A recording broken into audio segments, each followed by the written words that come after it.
Sittin addaanee bullukoon kuni hindaaruu fanabdadhe maalla yaaddessa ayyandoon suni odaa karra koodura eenyutu dhufeetti dhibaafata hortee ganamaa male eenyutu cabbiisitti caamsata oda kuni abbaa qabdi beekacha odaan kuni milkiin kuni jibuun kuni duudhaan kuni si jaalatti hayyuun asaasa dhugaa jallattee sororsa gumee fi gumaani baasa harka dhiige qulqulleessa odaan mallattoo biyyaati ibsituu Oromummaati jirma tokko damee sagaleeti kanaanistuu ilmaan Oromooti.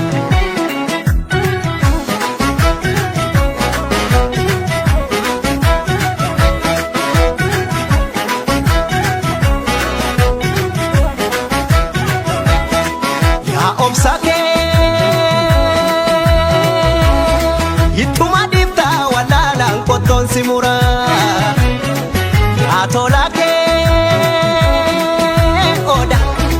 jarra tokko buu godaantu si jaala bula bare odaan keenyaaso kunuu gomboo beela miisaaf gaddiisa ta'a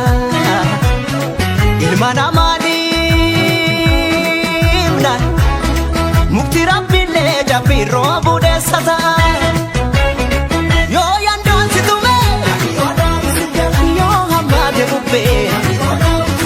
yoo si nyaara gande yoo hammaate aduun maaf si nyaatti ormi qee abbaa keerratti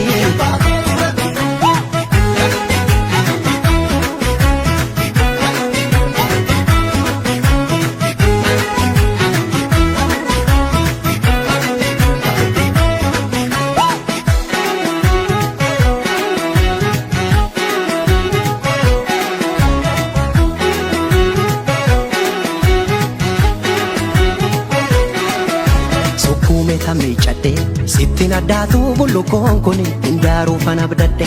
maalla yaaddessa ayyandoon suni odaa karra koodura eenyutu dhufeetti dhibaafata hortee ganamaa male eenyutu cabbiisitti caamsata oda kuni abbaa qabdi beekacha odaan kuni milkiin kuni jibuun kuni duudhaan kuni jaalatti hayyuun asaasa dhugaa jallattee sororsa gumee fi gumaani baasa harka dhiige qulqulleessa odaan mallattoo biyyaati ibsituu Oromummaati jirma tokko damee sagaleeti kanaanistuu ilmaan Oromooti.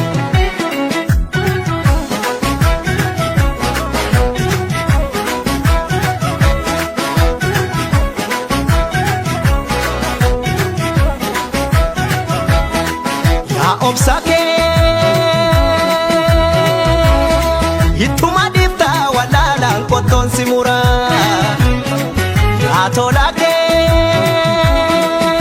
oda jarra tokko buu godaantu si jaala bula bare odaan keenyaaso kunuu gomboo beela miisaaf gaddiisa ta'a